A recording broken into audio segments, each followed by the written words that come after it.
You know, there's a strange kind of silence that exists in a house that was once full of life. It's not a peaceful silence, it's a heavy silence. A silence that has a weight to it. You can feel it in the rooms, in the hallways, especially in the empty chair at the kitchen table. For 10 years, I lived inside that silence. It was my constant companion, my reminder of what I had lost. My daughter's apology changed everything. After 10 years, I still remember the day she left with a clarity that sometimes frightens me. It wasn't a stormy, dramatic day like in the movies. It was an ordinary Tuesday. The sun was shining. The birds were singing. The world was carrying on as if nothing was wrong. And in my kitchen, my entire world was ending. The sound of the door closing was not loud. It was a soft, final click, the latch slipping into place. A simple, everyday sound. But in the stillness of our home, in the stillness of my heart, that sound was the loudest noise I had ever heard. It was a gunshot. It was a thunderclap. It was the sound of a chapter closing forever. Or so I thought. I stood in the living room, rooted to the spot. I could still see the imprint of her on the air, the ghost of her anger, the shadow of my own pride. I replayed that sound every single day for a decade. I would sit in my worn armchair by the window, the one that faced the driveway, and I would hear it, click, over and over again. That sound became the punctuation mark on my life, the period at the end of my happiness. I was wrong, of course. The story wasn't over. The most important chapter was yet to be written. It would begin with a phone call on another quiet night, a ring that would shatter the silence I had grown so used to. But let me rewind. Let me take you back to a time when the silence didn't exist, a time when this house was filled with light and noise and joy. I want you to understand what was lost. I want you to understand what was found again. My daughter's name is Lily. From the moment she was placed in my arms, a tiny, wrinkled thing with a shock of dark hair, I knew my life had a new purpose. It was to love her, to protect her, to keep her safe from all the darkness in the world. Her father, Michael, used to say she had my eyes, but she had his spirit, an adventurous, fearless spirit. She was walking by 9 months, getting into everything. She was a whirlwind of energy and curiosity. I can close my eyes and still see her as a little girl. She would follow me around the garden, her small hand tucked securely in mine. She would point at every bug, every flower, every bird, and ask, "What's that, Mama?" And I would tell her. I felt like I held all the knowledge in the world in those moments. I was her sun, and she orbited around me. Some of my fondest memories are in this very kitchen. Oh, this old kitchen. The counters are worn. The faucet has always dripped a little, but it was the heart of our home. I taught Lily how to bake here. She had a little wooden stool she would drag over from the corner. It was painted a cheerful yellow. She would stand on it, her little body barely reaching the countertop. There would always be more flour on her nose and her clothes than in the mixing bowl. We baked my mother's apple pie. It's a simple recipe, but it tastes like love and history. I would show her how to roll the dough. Gently, I'd say. You have to be gentle with the dough, or it will get tough. She would watch me, her big, serious eyes taking in every movement. Then she would try, her tiny hands pressing the rolling pin with all her might. We'd laugh when it stuck to the counter. We'd sprinkle more flour and try again. The smell of that pie baking, cinnamon and sugar and buttery crust, it would fill the whole house. It was the smell of happiness. Michael would wander in, drawn by the scent. He'd wrap his arms around me from behind and kiss my cheek. "His 2 girls," he'd say, "covered in flour and making a mess, but you are the most beautiful sight in the world." Lily would giggle, so proud of our creation. We were a triangle,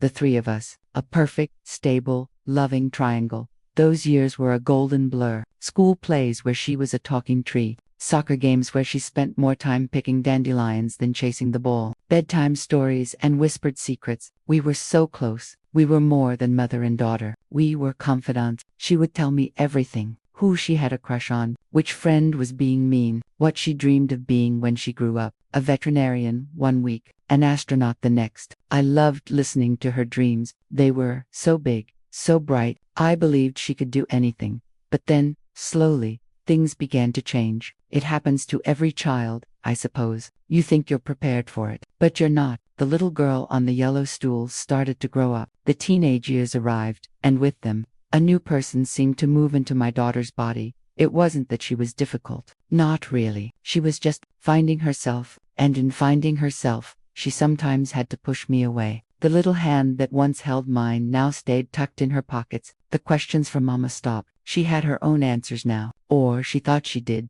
Our conversations became shorter. They were often through a closed bedroom door. The music from her room was loud, a thumping, angry sound that I didn't understand. The sweet smell of apple pie was replaced by the smell of nail polish and hairspray. We started to have arguments. They were small at first, about the clothes she wanted to wear. I thought a skirt was too short. She thought I was old-fashioned, about her curfew. I wanted her home by 10. She said all her friends could stay out until 11. They were skirmishes, little battles in a war. I didn't even know we were fighting.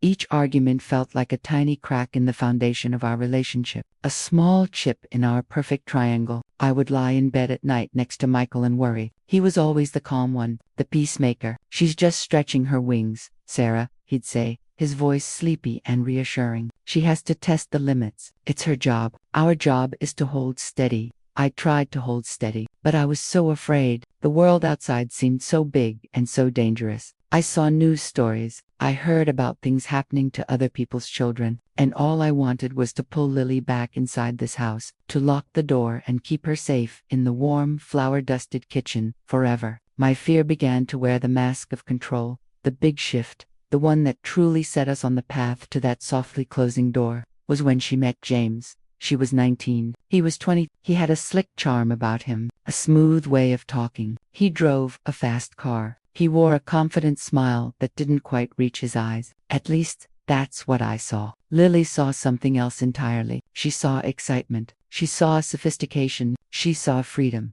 I didn't like him. I tried, for her sake, but I couldn't make my heart open to him. He was dismissive of her dreams. He laughed when she talked about going to community college to study graphic design. Why waste the time and money, he'd say, slinging an arm around her. I make good money. I can take care of you. And Lily, my bright, independent Lily, would just smile and lean into him. She liked the idea of being taken care of. I wanted her to take care of herself.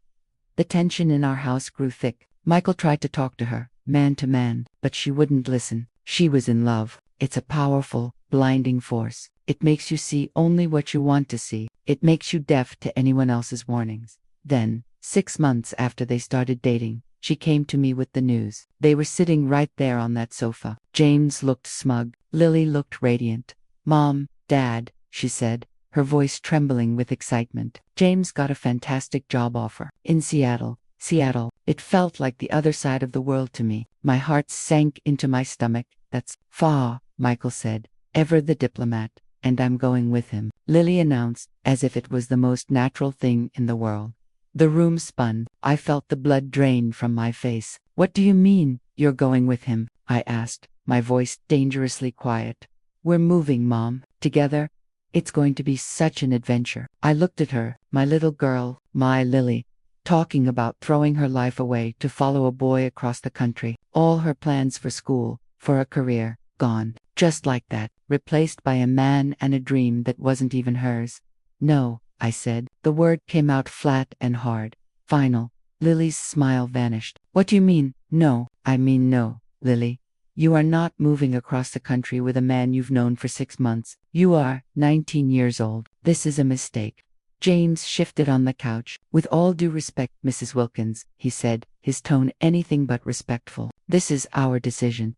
I ignored him. My eyes were locked on my daughter. Lily, please, think about this. What about school? What about your future? This is my future, she cried, her voice rising. With James. Why can't you be happy for me? Because I don't trust him. I shot back, my own control, snapping. I don't trust this. It's reckless. He'll break your heart. Lily, I see it coming from a mile away. The words hung in the air, ugly and sharp. I saw the hurt flash in her eyes, followed by a cold, hard anger I had never seen before.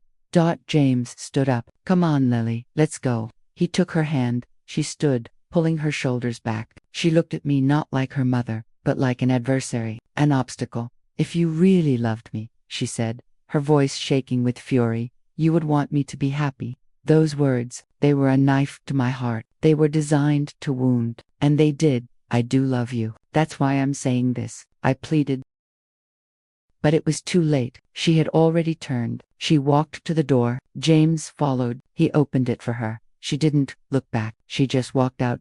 And then came the sound. The click. The silence that rushed in to fill the space she left behind was immense. It was a living thing. I stood there, trembling. Michael came and put his arm around me. "She'll be back," he whispered. "She just needs to cool off." I wanted to believe him. I truly did. I waited for her car to come back up the driveway. I waited for the phone to ring. I went to bed that night thinking she was just at a friend's house, that we would talk in the morning. We would figure it out. The morning came. Then, the afternoon. No Lily. I called her phone. It went straight to voicemail. Her cheerful voice telling me to leave a message. The sound of it, so normal, so unaware of the catastrophe that had happened, made me sob. I left a message. "Lily, it's Mom. Please call me. We can talk about this, please." She didn't call. 2 days later, we got a letter in the mail. It was from Lily. My hands shook as I opened it. Dear Mom and Dad. It began, in her loopy handwriting. I'm writing this from a hotel room in Seattle. James and I made it. I know you're angry and disappointed, but this is what I want. This is my life. Please don't try to contact me. I need space to live it. I'll be in touch when I'm ready. Love, Lily. Don't try to contact me. The words were like a physical blow. I sank onto a kitchen chair, the letter fluttering to the floor. Michael picked it up, his face grim. "She just needs time, Sarah," he said. But even he didn't sound convinced. The days turned into weeks, the weeks into months. I sent more letters. They all came back, unopened, marked returned to sender. I called every day for a year. Every single day. The voicemail became a ritual of my grief. Hearing her voice for 30 seconds, leaving a message she would never hear. It was my way of clinging to her, of refusing to let go. But eventually, I had to accept it. She was gone. She had built a new life. A life that didn't include me. The silence was no longer temporary. It was my new reality. Life, as it does, went on. But it was a gray, muted version of life. Michael and I learned to navigate around the lily-shaped hole in our world. We didn't talk about her much. It was too painful. We would celebrate Christmases, just the two of us. The tree felt too big. The turkey felt too large. Her empty stocking hanging from the mantel was a silent accusation. Then 5 years into the silence, the unthinkable happened. Michael had a heart attack. It was sudden and massive. He was gone before the ambulance even arrived. The world, which had already felt dim, went completely dark. The grief was a suffocating blanket. I was now truly alone. The other 2 points of my triangle were gone. The house was emptier than ever. The silence was absolute. I arranged the funeral in a daze. My one hope, my one desperate prayer, was that Lily would come, that this tragedy would be the thing that brought her home. I called the number I still knew by heart. It was disconnected. I had no way to reach her. I prayed that somehow, somewhere, she would feel it. She would know. The church was full of friends and family. Their faces were kind. Their hugs were warm. But all I could do was scan the back of the church, waiting for the door to open, waiting for her to walk in, her face pale with grief and regret. She never came. That was the lowest point. Sitting in this empty house after burying my husband, knowing my daughter didn't even know her father was gone, the weight of it nearly broke me. What was the point of anything? What was the point of getting up, of making meals, of breathing? But somehow, you do. You just do. The human spirit has a stubborn will to survive, even when it doesn't want to. I learned to live with the twin losses. The grief for Michael was clean, in a way. It was a natural ending, surrounded by love. The grief for Lily was a festering wound. It was complicated by regret, by anger, by 1,000 things left unsaid. I built a life of quiet routines. I would wake up. I would make tea. I would tend to my small garden. I would go to the grocery store. I would come home. I would watch the evening news. I would go to bed. The days bled into one another. A gentle, monotonous march toward the end. I had a lot of time to think, to reflect. In the deep quiet of the house, I would replay our last fight over and over. I saw my mistakes with a painful, crystal clarity. My fear for her had been real. My love for her was immense, but I had expressed it all wrong. I had issued commands instead of offering guidance. I had built a wall when I should have built a bridge. I had been so focused on being right that I forgot to be kind. I forgot to listen. I realized that in trying to stop her from making a mistake, I had made the biggest mistake of all. I had lost my daughter. The regret was a stone I carried in my chest every minute of every day. 10 years. A whole decade. The world changed outside my window. The sapling I planted in the backyard the year she left was now a tall, sturdy tree. My hair, which had a few grays, was now almost entirely white. The little girl I remembered would be a woman of 29. I wondered what she looked like. I wondered if she was happy. I wondered if she ever thought of me. And then, one perfectly ordinary evening, it happened. It was a rainy night, the kind of soft, steady rain that whispers against the windowpane. I was sitting in my armchair, the one that faces the driveway. I had a book in my lap, but I wasn't really reading. I was just watching the rain trace paths down the glass. The house was its usual quiet self. The only sound was the ticking of the grandfather clock in the hall, and the gentle patter of the rain. Then the phone rang.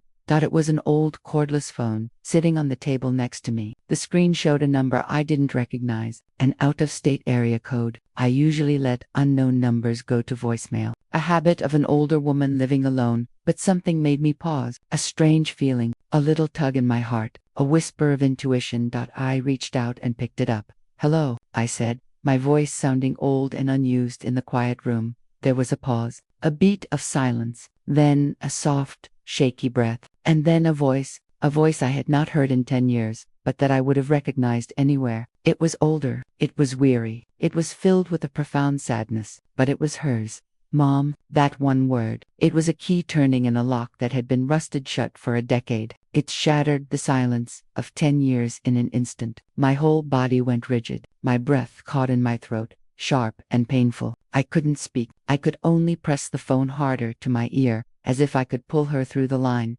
"Mom," she said again, her voice cracking. "It's me. It's Lily." I found my voice. It was a strangled whisper, "Lily," and then she started to cry. Not delicate little sobs, but great, heaving cries that sounded like they were being torn from the deepest part of her. "I'm so sorry, Mom. I am so sorry." And just like that, the dam inside me broke. All the tears I had held back for 10 years came pouring out. I cried for the lost years. I cried for her father. I cried for the little girl on the yellow stool. I cried for the pain in her voice. We just sat there on the phone. Two women separated by miles, connected by a wire, weeping together. It was the first real conversation we'd had in a decade, and it was all tears when I could finally form words again. The first thing I said was, "No, Lily, no. I am sorry. I was wrong. I was so wrong. I should have listened. I should have trusted you. I'm so sorry, my baby." We cried some more. It was a flood, washing away the bitterness, the pride, the regret. When the tears finally subsided into shaky breaths, she started to talk. She told me everything. It all came out in a rush, as if she had been holding it in for a lifetime. "James, it had started well," she said. "The adventure was exciting, but quickly, it turned. He was controlling. He isolated her from the few friends she made. The good job wasn't as good as he said. Money was tight. He became critical. He would put down her dreams, her ideas, her very self. He did break her heart, just as I had predicted, but he also broke her spirit. She stayed with him for 4 years, for long, lonely years. She was too proud to leave, too ashamed to admit I had been right. She felt she had to see it through, to prove to me, and to herself, that she hadn't made a mistake. "Every day, I wanted to call you," she whispered. "Every single day. I missed you so much. It was a physical ache. I missed Dad. I missed the smell of your perfume. I missed the sound of your laugh. I missed home." When she finally found the courage to leave James, she was completely alone. She worked 2 waitressing jobs to make ends meet. She was just surviving. The thought of calling me was terrifying. What if I said, "I told you so"? What if I hung up? What if I didn't forgive her? The fear of that rejection kept her silent for another 6 years. "What finally made you call?" I asked, my voice thick with emotion. She was quiet for a moment. "I was cleaning my apartment last week," she said softly, "and I found a recipe card, stuck in an old book. It was your apple pie recipe, in your handwriting." I sat on the floor and I held that card and I just broke. I realized I had spent 10 years being proud and stubborn and lonely. And for what? I couldn't even remember what the fight was about anymore. All I knew was that I needed my mom. We talked for 3 hours that night. We didn't solve all the problems. We didn't erase the lost decade. But we started to build a new bridge. A fragile, careful bridge made of apologies and tears and the enduring love that had never really died. A week later, I saw a rental car pull into my driveway. My heart leaped into my throat. I watched from the window, my hands pressed to my mouth. The car door opened, and she got out. My Lily. She was a woman. There were lines on her face that hadn't been there before, a sadness in her eyes that broke my heart all over again. She looked thin, tired, but she was here. She was real. I opened the front door. We stood there for a moment, just looking at each other across the porch. The rain had stopped, and the world was fresh and clean. Then she took a hesitant step forward. "Hi, Mom." I opened my arms, and she ran into them.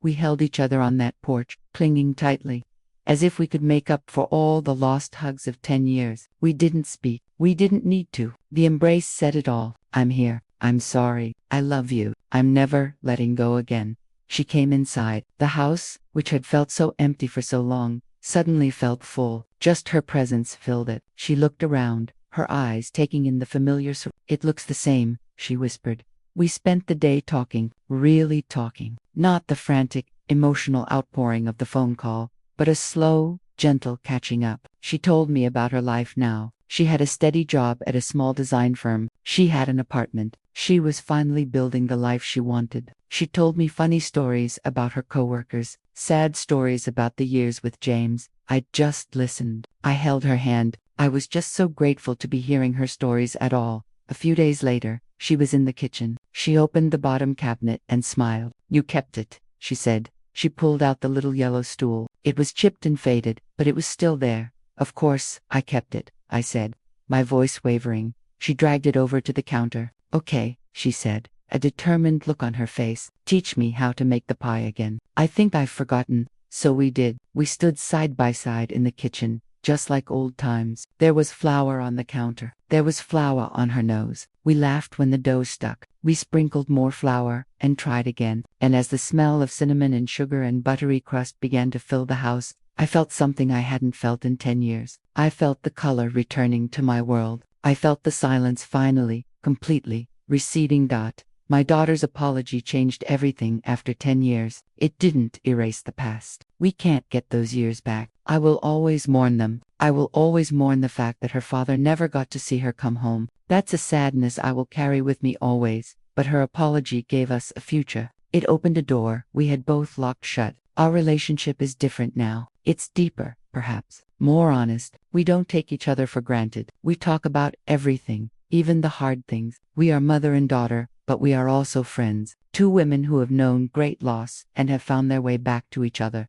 She lives nearby now. We see each other several times a week. We bake together. We have dinner. We watch old movies. The simple, ordinary things that I had given up hope of ever sharing with her again. I learned that time doesn't really heal all wounds, not on its own, but love does. Love is the only thing that can, and sometimes, love requires a brave, humble, beautiful apology. It requires swallowing your pride and reaching out across the silence. That silence is gone now. It has been replaced by the sound of her voice, the sound of her laughter, the sound of life, and it is the most beautiful sound in the world.